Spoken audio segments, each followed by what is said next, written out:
O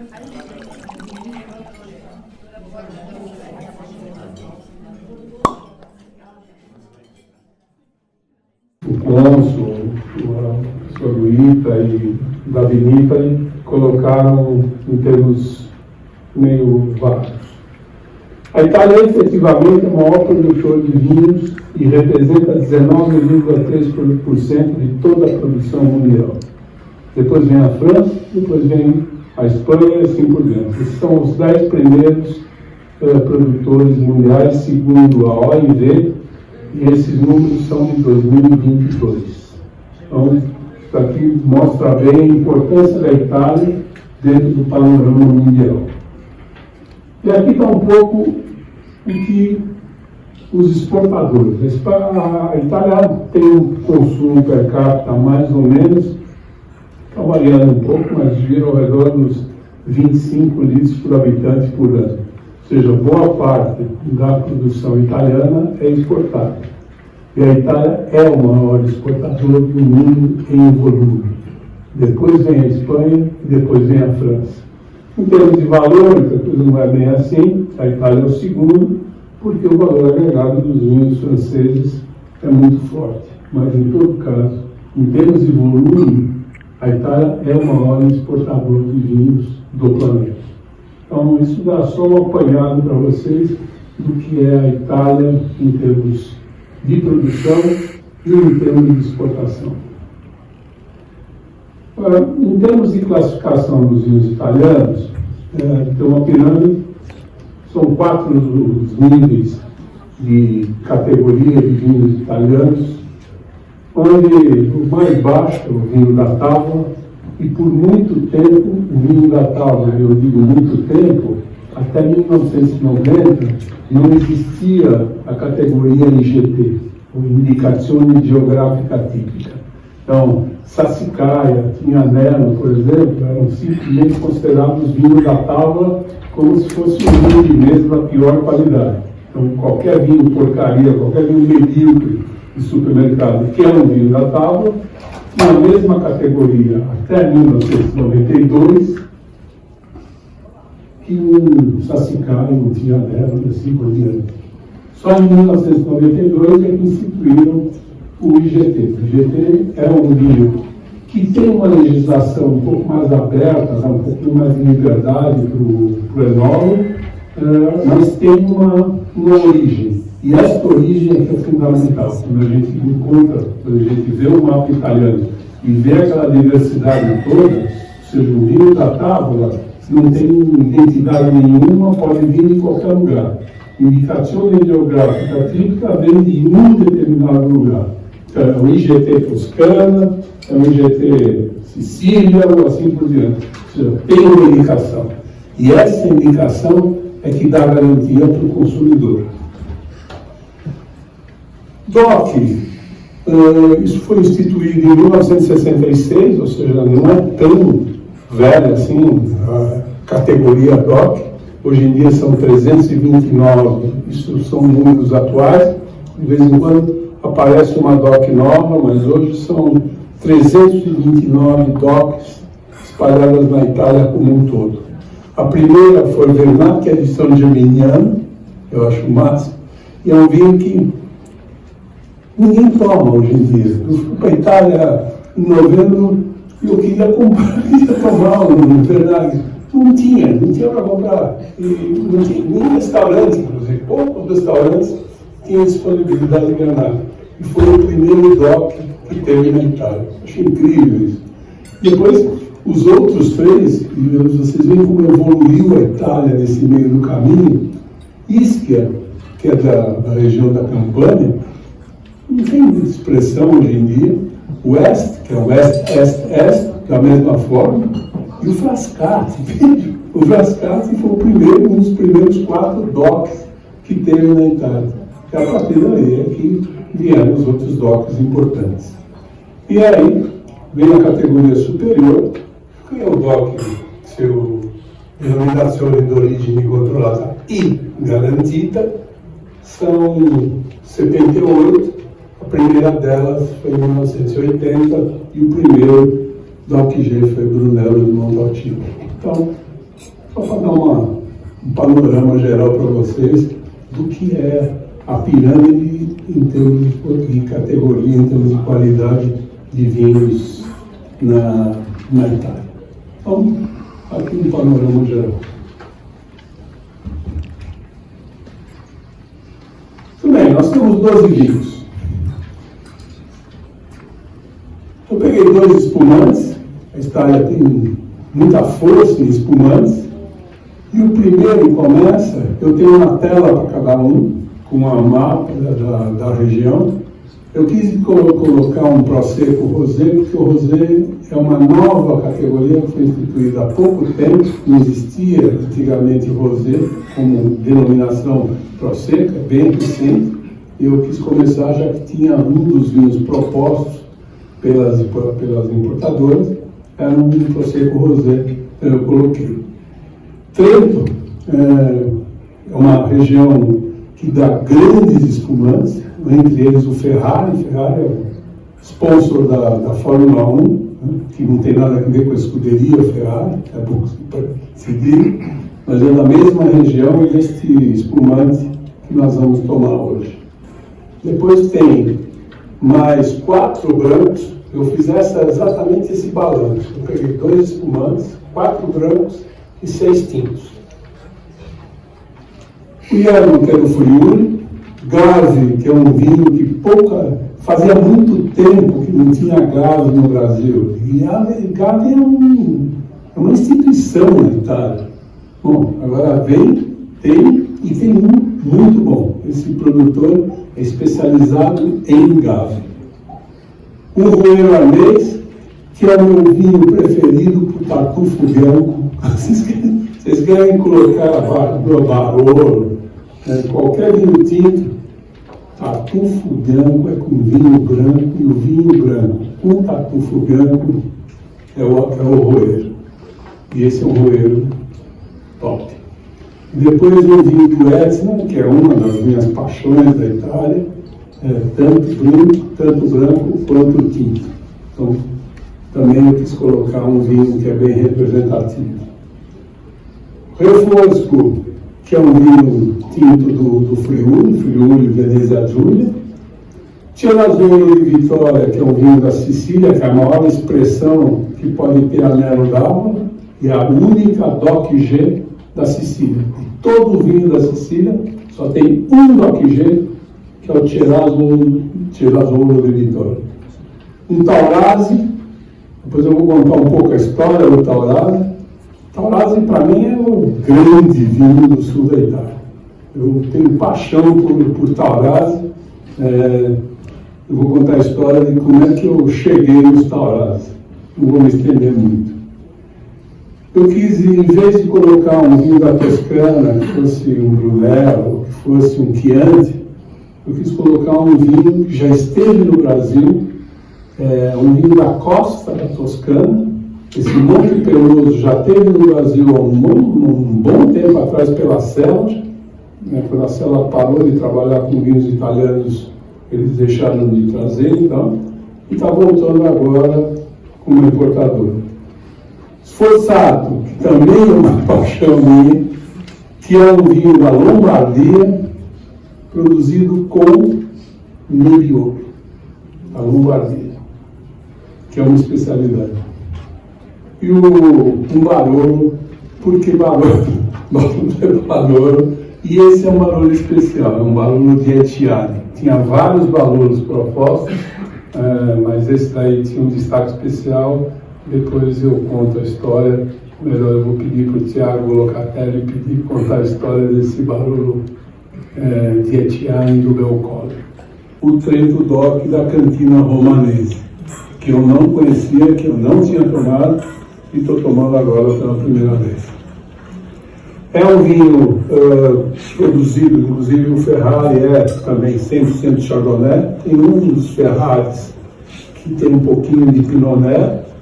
Uma das características da região é a altitude. A altitude favorece ao frescor, favorece a acidez, e a acidez, se já é muito importante para brancos e tintos, para espumante, então, é absolutamente fundamental. da Itália estourar ou crescer em termos qualitativos, a Itália sobrevivia internacionalmente e mesmo internamente de Piemonte, Toscana e Friuli. Se pegar o Gâmbero, inclusive, tem gado, mas nem trazia. Acho que agora começaram a trazer, talvez. E o Gave, essa região do Piemonte, onde essa região aqui vermelhinha é a região do Langhe, onde dentro do Langhe onde está Barbaresco e Barolo.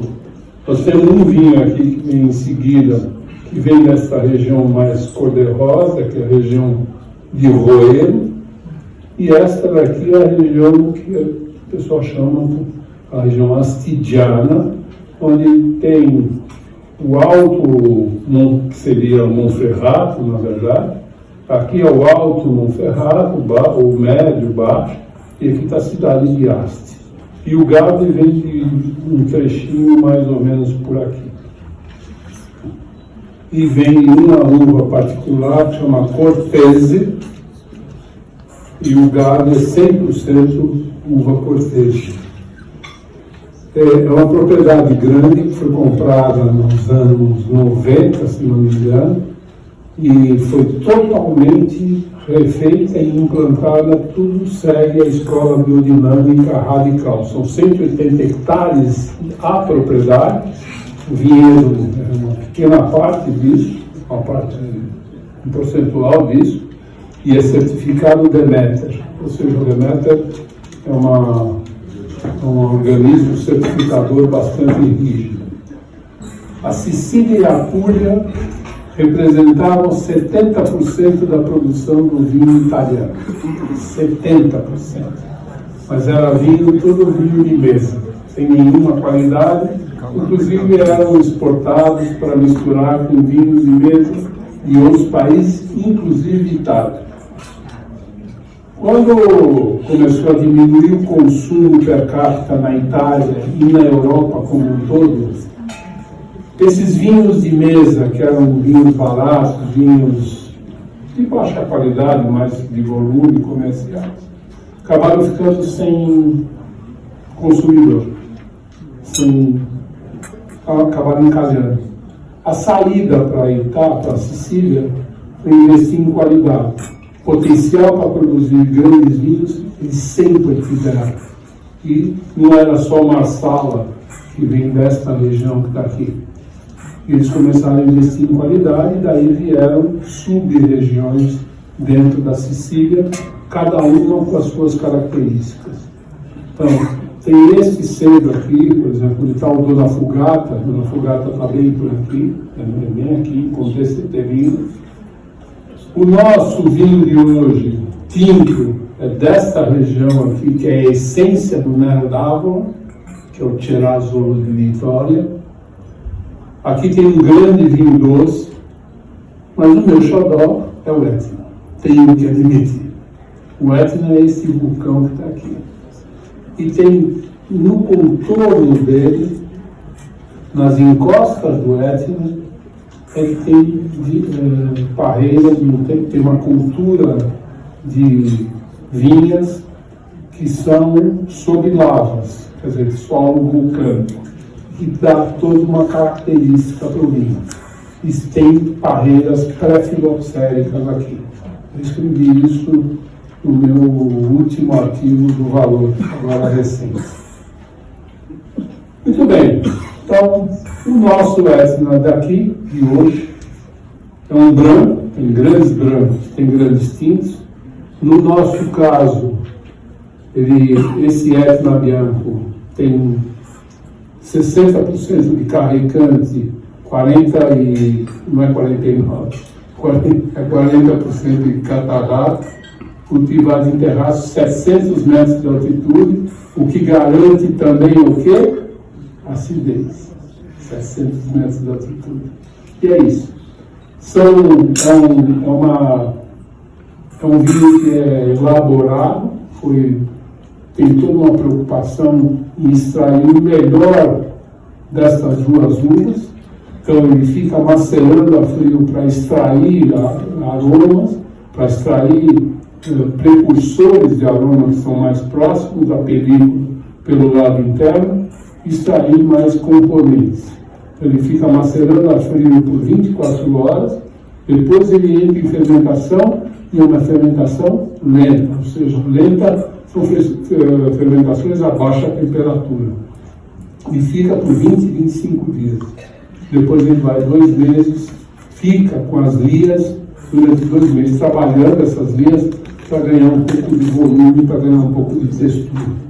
Esse vinho tem 12,5 graus alcoólicos, solo vulcânico. Então, vou contar a historinha como é que eu cheguei no Taurasi. Numa vinícola em 2003, eu já escrevia no Valor, eu consegui uma entrevista com o Ricardo Cottarella, em plena vinícola. Ricardo Cottarella é ainda o consultor mais importante da Itália. Tem grandes consultores na Toscana, são pouco específicos da Toscana, não é no mau sentido, pelo contrário. Mas se tem um que pega a Itália como um todo e é o melhor consultor que tem na Itália, é o Ricardo Cottarella, que é irmão do Renzo Cottarella, que é o diretor técnico da Antinori. Eles têm, inclusive, um vinhedo na Umbria, que é a região de origem deles. E na entrevista com o Ricardo Cottarella, eu perguntei para ele, tirando o Nebbiolo, tirando o Sangiovese, mas o que você me oferece? O que a Itália oferece? Ele falou especificamente da Aglianico. Ele falou que para ele a Aglianico é uma das melhores uvas da Itália. E ele dava consultoria já na época para o Feudo de Verona, Feudo de San Gregorio. Bom, eu cheguei a sair de uma vinícola para ir ver o Feudo de San Gregorio, só para ir. Fui lá, vi e voltei. Não conhecia a Toscana, não fiz roteiro nenhum. Fui fazer um roteiro na Toscana, na Campanha, agora há pouco tempo. E eu nunca esqueci dessas palavras do Cottarella.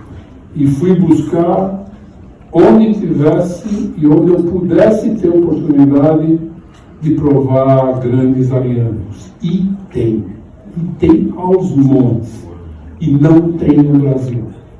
Quer dizer, tem Feudo de San Gregorio, tem na Domo, acho que no Rio Grande do Sul, em pequena quantidade. O que tem mais? Acho que você tem Mastro Berardino, né? Tem o Mastro Berardino, que de vez em quando tem, de vez em quando não tem na Mistral. É por aí. O Mastro Berardino é um super produtor. Super. Mas, por exemplo, a Mistral trazia também o outro da campanha, não é o Mastro Berardino, que não traz mais. Bom, se vocês quiserem greco de tufo. Montevetrano, não é? Não, Montevetrano tem, mas o Montevetrano é mais Cabernet Sauvignon e Merlot. É mistura, não é predominantemente ariano. Mas, bom, tem um. Agora, greco de tufo e fiano de avelino não tem no Brasil. Não tem. A Premium tem o Dona Chiara, aliás, o Dona Chiara, que é importado pela Premium, tem a consultoria do Renzo Cottarella, do Ricardo Cottarella. Mas e eu acho, escrevi isso daqui no Valor, greco de tufo e Viana também, em segundo plano, é uma das melhores uvas brancas italianas, com certeza, sim. Com certeza. E não tem no Brasil. Ou seja, isso que a gente estava falando no começo, e bem falado, a gente precisa desenvolver os vinhos italianos aqui no Brasil. Não é possível que a gente não tenha essa diversidade que a Itália oferece. Não é possível. Nós temos que fazer um trabalho melhor. Eu faço o que eu posso. Da Irpínia, bom, Avellino está aqui. Nápoles está aqui. Tá aqui. Né? Então, dentro da Irpínia, você tem a região de Fiano de Avellino, por aqui, que é perto da cidade de Avellino, e esta região aqui, que é a região do Taurasi propriamente dito, que é onde está também o Greco de Tufo.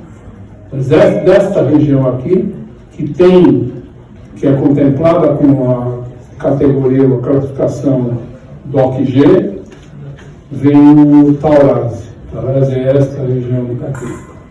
E é uma uva que tem uma maturação longa, ele tem um ciclo vegetativo longo. E é colhido na primeira, segunda semana de novembro. E olha, e a altitude, são 600 metros de altitude. De excelência de Nebbiolo, e que pouca gente conhece. Também esse é relativamente desconhecido e até proporcionalmente meio caro. Porque tem um produtor que a Decanter traz, que é o Arpepe. Arpepe é de Valtellina. Então tem Valtellinas que são mais baratos, mas tem Valtellinas que são bem mais, são mais caros. Enfim, Milano está aqui. Cadê Milano? Já está por ali. Não. Daqui, eu vinha para cá. Bom, Valtellina está aqui, lá em cima. E, tradicionalmente, a uva, eu vou contar para você como é que eu descobri o Valtellina. Na Vinícola também. A Vinícola tem um pavilhão no térreo. Depois você sobe uma escada, onde tinha inclusive a sala de imprensa. E passando pela sala de imprensa, tinha alguns estandes, e tinha um stand que tinha um painel, assim, uma foto enorme de vinhas em terraço, como se fosse um Douro. Igual, mas assim, impressionante aqui. Bom, era uma foto de Valtellina, de um produtor chamado Nino Franco, e que eu entrei para ver. Nino Negri. Nino Negri, não Nino Franco. Nino Franco é Valdo Bianchi. É Prosecco. Nino Franco Treviso. Nino Negri. Eu entrei lá, que foto é essa? Bom, lógico que eu saí de lá, fui lá ver as vinhas do sujeito. E é um fantástico. E tinha no Brasil, isso que é pior, já tinha no Brasil um importador que chama Casa Martini, Casa do Vinho, de Belo Horizonte. Estava lá disponível e eu não sabia. O que me chamou a atenção foi aquela fotografia que é um absurdo. São vinhos em encosta, você chega lá em cima, bom, ou você anda e você precisa passar, fazer 3 estágios para descansar, para chegar lá em cima, e aí você vê a cidade toda lá embaixo. É um absurdo de bonito. E aí a Nebbiolo, que não chama Nebbiolo na região de Valtellina, chama Chiavasca, esse é o nome da Nebbiolo na região, mas é Nebbiolo na região. E é na Lombardia, que é esta região que está aqui. Então aqui está o Lago de Como. Você saindo daqui de Milano, vem por aqui, e aí você tem toda essa encosta aqui de velhas vinhas em terraço e em encostas. Tipicamente, uma uva que exige é um ciclo longo de Nebbiolo, tanto no Piemonte quanto na região de Valtellina. É uma uva que ela brota cedo e amadurece tarde. Então, esse aí, o fato de ser em encosta e ter uma insolação importante é que faz com que ela amadureça devagar e por completo. E é isso que acontece com a Nebbiolo em Valtellina. O solo é diferente, evidentemente, da região do Ibarolo, de Barbaresco, e dá um Nebbiolo uma certa particularidade, mas é Nebbiolo. Então, tem uma vinificação de parte por uma pré-maceração, outra vez, você precisa de uma boa matéria-prima para fazer uma maceração, uma pré-maceração com bons resultados. Aí passa por um estágio de 12 meses em barril de carvalho. Está escrito barril de carvalho, eu duvido, acho que é um bote, deve ser tonel de carvalho, mas enfim, é o que está na ficha. E tem, como toda Nebbiolo e de maturação, ciclo de maturação longo, tem alta graduação alcoólica. Agora, você dá esse vinho às cegas, garanto que você não vai chutar que você tem 15 graus de alcoólico. O Jorge, esforçato, o que significa exatamente? Boa pergunta. Não é comum você fazer isso, né? De vez em quando eu acerto. Palhani me assoprou.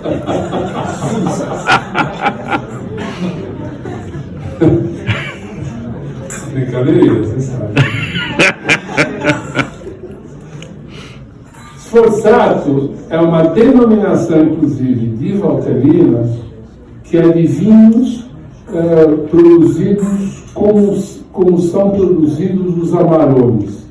Ou seja, você colhe tarde, deixa as uvas secarem e vai fermentar isso só em janeiro, fevereiro. Isso é Sforzato, ou seja, esforçar. Claro. Esforçado. Agora, não necessariamente, e ainda um vinho com um certo açúcarzinho residual, como são os Amarones. Na nova geração, que são vinhos mais pesados, mais alcoólicos, e aquele não está muito na moda Amarone, né? Por melhor que seja. Os novos Sforzatos, que é esse daqui, é um vinho seco, ou seja, é um vinho encorpado, produzido dentro desse ciclo de maceração mais longa, mas não é um vinho pesado, alcoólico, com aquela sensação de açúcar residual. Okay. Esse é o Sforzato.